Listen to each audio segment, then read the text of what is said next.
To the former interpreters, Afghanistan's capital, Kabul, is the safest place they have. All these men claim the Taliban are hunting them. What's going to happen to us next? Saeed lost his job after failing a routine polygraph test.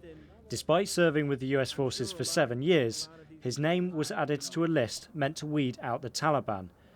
Anywhere we go, they take our eye scans and do the biometric, and they say you have worked with the coalition forces and now you're blacklisted. We can't give you a job. Almost all of the interpreters I've spoken to over the last few days talk about the blacklist, and what this is a mark against their biometrics.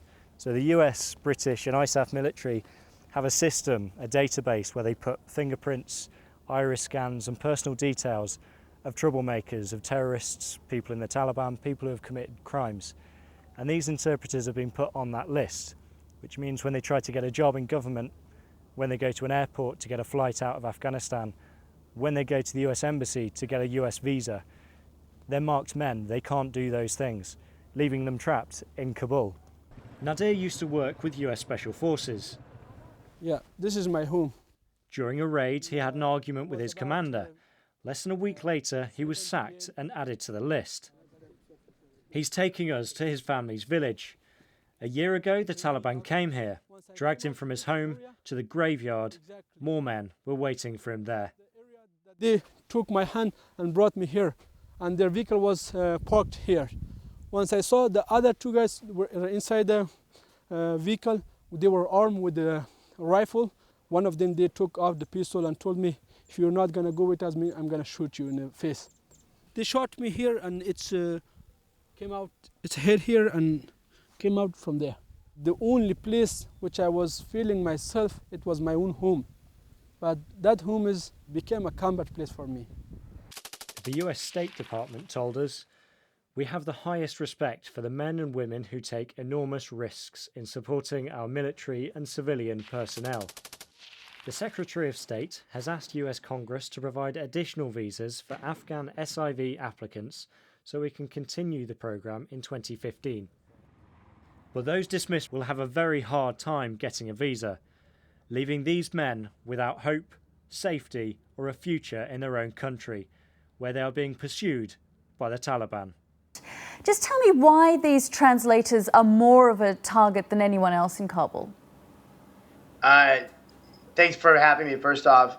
They're more of a target than anyone else because of the simple fact that they've been involved side by side with coalition forces basically since the beginning of the war. My translator, Janice, actually saved my life in a firefight. He literally shot and killed 2 Taliban fighters who were about to kill me. And I asked him about 6 months later, after I'd really gotten to know him and served with him, why didn't he ever cover up his face? Didn't he worry about people recognizing him? What happens if things went south with the Taliban and they took back over? Wouldn't he be worried about being identified? And what he told me is sort of the sentiment that all these Afghans had, which is that is their country, and the Taliban are enemies to their people, and that they, as Janice said, the Taliban ought to be afraid of me. Well, every translator is there for every raid, every detention, every interrogation. Who do you think the Taliban is going to remember? Somebody like me, or the Afghan that was helping me out and translating for me, the person that ultimately they were actually talking to?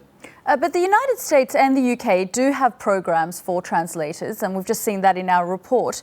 Tell us more about this blacklist. Why are some of these men on a blacklist? Yeah, so there's actually no really good program there's not like an official U.S. government program for the blacklist. It's sort of an amalgam of other various programs it's become a nightmare for these people. What ends up happening is there is a list of people who are sort of the known bad guys and the terrorists, and you want to have that list.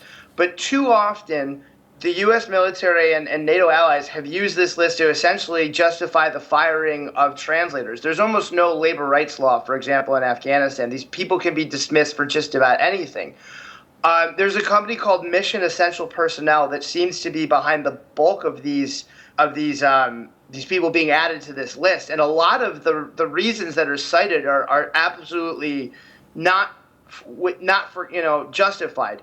To give an example, I have a translator who I'm trying to help get out of Afghanistan right now, who was fired because when he went home to literally hand deliver his paycheck so that he could take care of and feed his family, he was fired because the Taliban kidnapped him while he was at home, not allowing him to get back to his job. And the people on the job decided that he had abandoned them at their most vulnerable time and their most vulnerable effort of a mission, and just said, that's it, this guy's gone. And as a result of that, he got added to the blacklist. So there's no good criteria. There's also no way to appeal one's being added to the list. So it's essentially a permanent punishment without any trial, any jury, any judge to appeal it to. And it needs to be stopped. I mean, there are, though, a number of people who have been settled in the United States, and your charity is helping them. Yes. In the last 5 years, the U.S. has taken in around 25,000 Iraqis and Afghans. My charity, what we do is we provide them with 3 months of housing, fully furnish their homes, help them get jobs, and buy cars. We're called No One Left Behind.